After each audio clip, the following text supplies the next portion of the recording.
Welcome back to Old School Sports and our Out of the Park Baseball 24 playthrough of the Buffalo Wings. And just want to start out by wishing those of you in the United States a happy Thanksgiving today.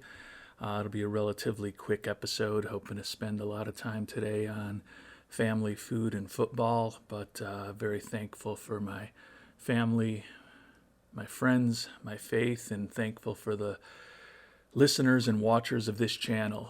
Sincerely appreciate those of you who watch us, whether it's your first time or your 100th time watching one of our videos. Thanks for joining our small community here, and we'll keep listening to your comments and trying to make things more interesting and more entertaining. Speaking of entertaining, it's been a busy off-season for us thus far. We've made a couple of pretty big trades, brought in Damari Hainsworth, excellent reliever from the Yankees, who hopefully will help our pitching staff as an important arm out of the bullpen. And then we've also made a pretty big trade for the last year of Daniel Meza's contract. He's a corner outfielder / corner infielder. He's had a nice career with Nashville. In the final year of his deal, they were looking to, or willing to consider moving on from him, and we were able to pull a deal together that brought him on board. So both of those players will be helping us at the major leagues immediately. Also expecting Alejandro Contreras, who was the biggest trade we made this offseason, to be helping us in the major leagues, if not immediately at the start of the season, very soon thereafter. The number 5 prospect in baseball, drafted out of Notre Dame a couple of years ago, and actually about a year and a half ago at this point, a couple of seasons ago, if Houston had been able to get him signed in 2038 and let him play in the minors, which they did not. But think that he could be an important bat and an important glove for our team going forward. We gave up a big package, including one of the top prospects in our farm system, as well as multiple other good prospects and major leaguers to bring Contreras on board. But think that the additions of Contreras, Meza, and Hainsworth could all help us in our push to win a World Series this year with a team that remains a win-now team.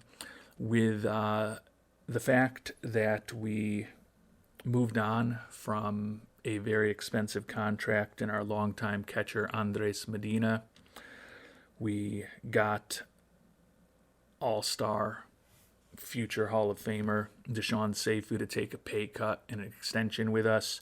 We moved on from Tim Hull, who was a longtime shortstop / utility infielder for us. We've put ourselves in a position right now where we have a fair amount of money to spend. And at the end of our last episode, I was entertaining the thought of perhaps trying to reunite with Joe Edwards, a longtime first and third baseman for us who came up through our system, hit free agency this year, good offensive player over the course of his career, pretty versatile in terms of the positions he can play. But I don't want to undo some of the work that we've done this offseason in terms of clearing up our salary obligations a bit. We offered 4 years, $88 million, admittedly with some team options towards the end, to Edwards. He's still insistent on getting a 5-year contract at about $21.4 million a year. And I think I've decided that we are not going to pursue Edwards. As I said, I think he could help us, certainly, in our quest to win this upcoming season. But I don't necessarily want to make a 4 to 5 year commitment to a player in his early 30s already, who's a good but not great player at the type of money that Edwards is looking for. So hopefully when he signs with somebody, I believe he said he had an offer from the Angels, we'll get some good draft pick compensation for that going forward. But at this point, I don't anticipate us being players for Mr. Edwards. That does still leave us with some good amounts of money to spend, though. and a hole in our infield and potentially a hole in our outfield to try to fill. Not really necessarily looking for starters for either of those positions, but with the money that we have available, we should be able to add some starter quality talent, even if our intent is only to use them as a player who gets 200, 250, 300 at bats over the course of a season. I think the main thing we want to try right now is to just ensure that we don't make any long-term commitments. If we can sign guys to one-year deals and bring them on board to help us, I think that's our goal right now. And those of you who have been watching us for an extended period of time at this point, I'm sure will be entertained to see that I've made a minor league offer to Samuel Basallo to bring him back after 1 year away from the organization. We are going to make an offer for our potential utility spot to Mike Goodwin. This is a guy that we've followed over the course of his career. At one point, he had a profile that looked like he could be a similar offensive player to Deshaun Seifu. That certainly hasn't happened, but he does bring a lot of positive things to the table. He's an Iron Man. He can play multiple positions, not necessarily great defensively, but still can be someone who can be swapped in there in a pinch if someone's banged up or tired or pinch hit for. Captain personality with a lot of personality traits that are positive, pretty good on the base paths in bunting, and not a great hitter, I can't claim. I mean, he's a 91 WRC plus for the course of his career, and he's pretty consistently a slightly below average offensive player. But he is a guy who's only looking for a 1 year contract, would give us a full-time captain personality on the team, which we could use with the departure of Medina. So I don't know that I want to give him exactly what he's looking for, the $5.04 million. But if he's willing to sign for $4 million for 1 year, we'll even make him a 2 year offer as long as there's a team option. I don't think we're going to get in a situation where we're looking at him as a particularly important player for us, so I would be surprised if we brought him back, but can't hurt to have that optionality. Cut the amount down in the first year significantly compared to what he's looking for, assuming that he'll be getting a buyout for the balance at the end of the year. Don't know that he'll quite go for this, but we'll at least just throw it out there. Doesn't sound like he's had many offers, so he's willing to think about it. So we've got an offer out to Mike Goodman. Likely will just be joining us for 1 year. There's a few other guys that we're looking at, but with the amount of money that they're looking for compared to the type of players they are, a little much for us to commit at this point. So hoping in I don't see a ton of differentiation between some of those players who could be a part-time outfielder for us with a little bit of pop in their bat, who are competent defensively. There's still 3 or 4 of those guys out there all kind of looking for $8, $10, $11, $12 million a year. Hopefully 2 or 3 months from now, or maybe even just a month and a half from now in game time, one of them will be at a point where they're looking for several $1 million less and make it a little bit more economical for us to bring them on board, given that we're not viewing them as particularly differentiated from one another.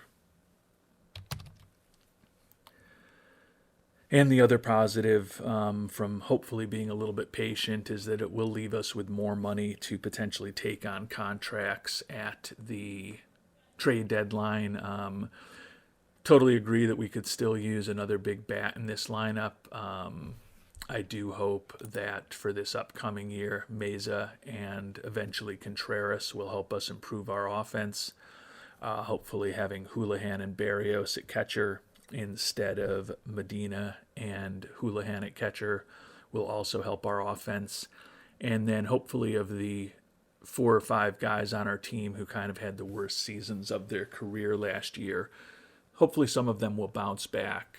Some of them are certainly in their early 30s, and you could expect that maybe it's just a trend that they're on. But I do think there should be some positive reversion to the mean. So with those changes and the fact that hopefully we'll have enough money to bring on a player similar to what we've done the last couple years with Max Clark and Kenny Lavari is 2+ months rentals for the end of the regular season and the playoffs, we'll be able to generate enough offense to keep this team in contention, even though we certainly no longer have a Shamar Jenneret type in the middle of our lineup. And we've made it to the Rule 5 draft. Nice. The only, well, I don't want to say it's nice, but the only positive aspect of having a poor regular season for our Buffalo Wings franchise at 87-75 is that we've been quite used over basically the past decade of typically having the last or one of the last picks in the Rule 5 draft and the amateur draft. And this year we're going to be picking 23rd, so hopefully that magic number of Michael Jordan and Don Mattingly will have good luck for us in this Rule 5 draft, and maybe we'll be able to add a player who can fill one of the holes on our team. We typically end up bringing an arm in the Rule 5 draft most years. Maybe there's an outfielder out there. Maybe there's a young prospect who a stacked team couldn't afford to have on the 40-man roster that will get to take a flyer on as well. We'll find out shortly. Kind of interesting that the 3 New York teams in Buffalo, New York Mets, and New York Yankees picking back-to-back 23, 24, 25 this year. And at the 23rd pick, there's a few interesting players out there. No one that we're absolutely in love with, but certainly some guys that we will consider taking this round and next round. Our scouting director doesn't recommend that we do anything. We disagree with that. We're going to take a flyer on the first baseman, Makai Kabil, 25-year-old from the Houston organization. Don't love the low leadership, adaptability, and work ethic.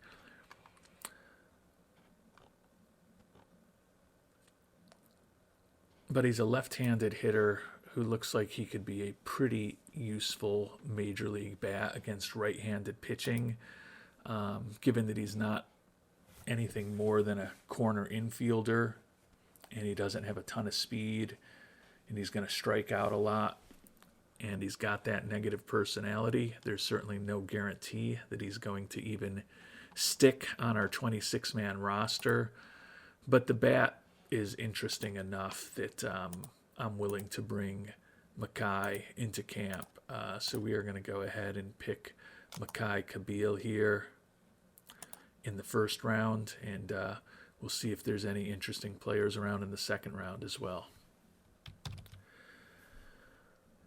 And in the second round, we're going to bring in some depth for our pitching staff. Unless we have some injuries, I think anyone we pick in the Rule 5 is going to have a tough time making our team. But Chris Powers, a 26-year-old out of the Dodgers organization, looks like he could be a useful relief arm. He's durable. He's got a positive personality, plus stuff, plus control, really good movement on his pitches, excellent slider, decent fastball. I don't know that he'll make our team given that our pitching staff is so well, but if we have some injuries, certainly would not mind having a player like him in the organization. And heading into the third round, another guy that we are going to take is Bobby Austin, another guy who's durable, played with the Expos last year, had a 4.88 ERA, did strike out more than a batter per inning. Another guy, certainly no certainty that he will make our team, but willing to bring an arm like him into camp to give us some depth in spring training. And if we happen to have the worst case scenario as far as injuries, having guys like those two in camp will give us a little bit of organizational depth. And when all was said and done, only 12 players picked in the Rule 5 this year, 7 of them by the Pirates or our Buffalo Wings. So 2 teams, we were one of whom that were very active. Most of the rest of the league, with the exception of the White Sox, was only involved in the first round. And we've made it to the start of the new year, and interesting trade just hit on the wire. Texas has sent minor league third baseman Masaturo Kobayashi and minor league third baseman Kevin Harris to the Dodgers for minor league left-handed pitcher Lorne Walborn. So his ratings have really regressed over the years since we let him go. He was still pretty solid with the Dodgers last year, but with the money he's making, looks like he was not a big part of their future. The Dodgers actually retained 95% of that contract over the next couple of years to just get him off the roster.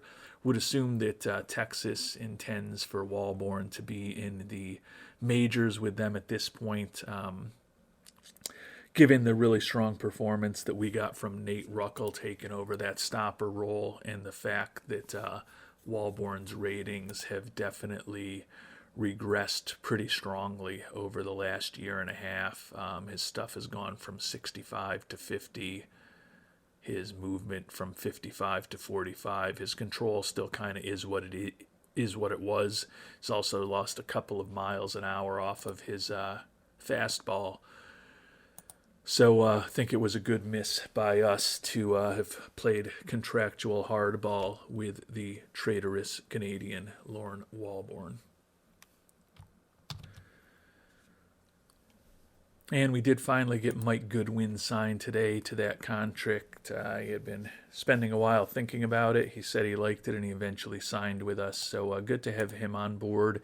It's kind of interesting. In our last conversation with Joe Edwards, which was about a month ago at this point in game time, said he was close to signing with the Angels, I believe, and that hasn't materialized. Still says he's looking for 5 years at well over $21 million a year, so not in our price range yet.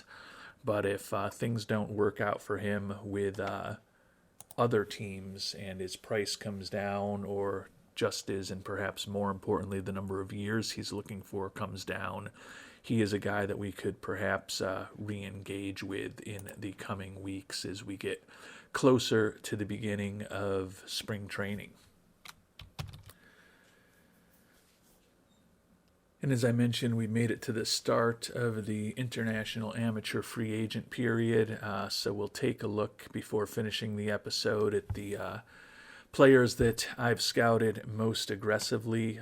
Pitching-wise, that would include Alejandro Cordero, like the high work ethic, like the stamina. A little older for an international free agent. He'll be 19 in just a couple of months. But looks like he could be a pretty useful major league starter if that changeup develops. If not, he's probably a reliever. $2 million demand certainly works if he ends up being a starter. A little rich as a potential reliever. Edgar Mendoza is a guy who has the profile to be a starter, like a lot of his personality traits. I think he could have plus stuff with above average movement and control. Think that his fastball, his splitter could both be excellent, and also his potential to develop a useful sinker, knuckle curve, and curve. So he to me is a pretty interesting prospect, particularly given that he's only looking for about $500,000 at this point, and we've got a very strong relationship with him. Juan Ramirez, a left-handed starting pitching prospect, another guy with a really good personality, a potential 3 to 5 pitch arsenal if things develop. Really like that stamina and hold runners combination is excellent. Another guy who looks like he could be a useful major league starter if he fully develops. Looking for a ton of money though, so probably not the direction that we would go. And then last but not least, Santiago Leal, another guy with good work ethic. Question his stuff. His movement and control should both be excellent, or not excellent, but well above average. The issue with him is whether he'll develop those 3 pitches to a level where he really has a versatile and quality enough arsenal to be an effective major league pitcher. Also looking for a little more money. So among the pitchers, I think I'm kind of inclined to take a flyer on Mendoza, given the money that he's looking for. Unlike last season when we had the mid-range $5.23 million, and we ended up trading for a little bit of extra money to ensure we could get the guy that we felt was the top player available in Juan Toledo. This year, we're back down to our normal spot of having tied for the least money available. So probably going to be a little less ambitious on the top end and maybe look to layer in a couple of players this year. And Mendoza, if we can get him for around $500,000, would certainly be a nice guy to layer in with potentially one or two of the everyday players that we're going to look at now. In turning to the 6 everyday players that we've been scouting a bit more aggressively, Lupe Jaramillo, first baseman, looks like he could have a pretty good bat. He's basically a bat-only guy, but with potential for 60-plus contact, home run power, and eye, and a high work ethic. I think he could be a pretty useful bat for the middle of a lineup as a first baseman or DH. Really no capability for him to play even a corner outfield position, so he's a pure first baseman DH. Got a good relationship with him, not looking for a ton of money. Alfredo Lepe, a right fielder, another guy who looks like a pretty interesting batting profile, useful corner outfielder with those ratings, could also play first. Another guy to certainly consider who's also not looking for crazy money, Jorge Rivera, center fielder, very well-rounded hitting prospect, solid defensively, has better speed than some of the other guys that we've looked at. The issue with Rivera is he's looking for a lot more money. We only have a strong relationship with him, and we expect league interest to be very high on him. Jesus Asensio, 17-year-old out of the Dominican, probably the best personality of any of these everyday players. He is a competent-ish corner outfielder, not a lot of speed, a bat that if he really develops that 65 contact and 60 home run power could be useful. He's also looking for a little more money compared to the likes of Jaramillo and Lepe. Vicente Rivera, 16-year-old third baseman out of the Dominican. Like the fact that he's pretty good at drawing walks, potentially above average contact and home run power. Another guy who's not a superstar prospect, but if he fully develops, could be a useful major leaguer. And Jesus Aguilar, shortstop, really like his potential glove. Doesn't have a ton of home run power, but looks like with that 70 infield range, he potentially could hit enough to be a useful major leaguer. Like that he's durable. If you're going to have a guy with a great glove, you love him to be out there every day. Don't love the low adaptability and work ethic. I do like the fact that Aguilar is not looking for a ton of money, and league interest in him is also a little bit lower. I'm kind of thinking, we probably make an offer to a Jaramillo or a Lepe, maybe an Aguilar, and then a Mendoza to get things started. Certainly have the money at this point with what those guys are asking to make offers to all of them. Don't know that we would realistically end up with 3 of those players, but I think my initial take, given that there's not a guy who jumps off the page to me, I'd say that Rivera is probably the closest to that to me. And given that he's already looking for $3 million, my hunch is he's probably going to end up going for closer to 5.5. So I don't think we chase after him. So right now I think it's going to be a year where maybe we try to be a little more diversified. Don't go right at the top end in terms of the demands of the players that we're looking for. But if you've got thoughts on how we should proceed in international free agency, would love it if you shared them in the comments down below. And in our next episode, we're going to continue on with this offseason.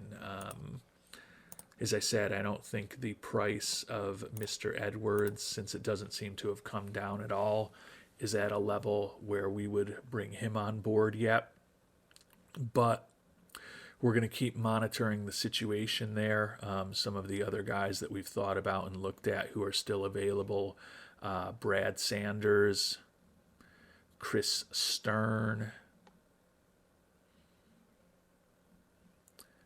Any other? Josh Blevins, guy we almost picked first overall instead of Deshaun Safe, who is a free agent right now. Don't know that we'll be bringing him in. Jimmy Burns is a guy that we've looked at, but he's still looking for about $10 million. Don't think we're at the level where we're going to pursue Burns as a guy in his early 30s who's coming off of a pretty rough year. If his number comes down a bit, would certainly consider it. Gavin Grahovac, a guy who was on our team years ago, is a guy we've been kind of following. Price on him is pretty low, but don't feel like he's a guy that we would really want to chase.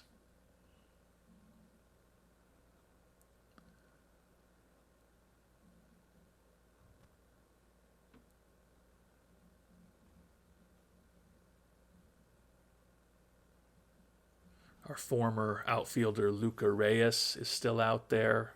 He's been, it looks like, an independent ball the last couple of years. So there's definitely guys who could be a fifth outfielder / pinch hitter for us that are out there. So we're not going to probably chase after any of them for the next month or so. It will be interesting to see if anything happens with Edwards. If he comes back to us hat in hand over the next month, might be something for us to investigate a shorter term deal with him.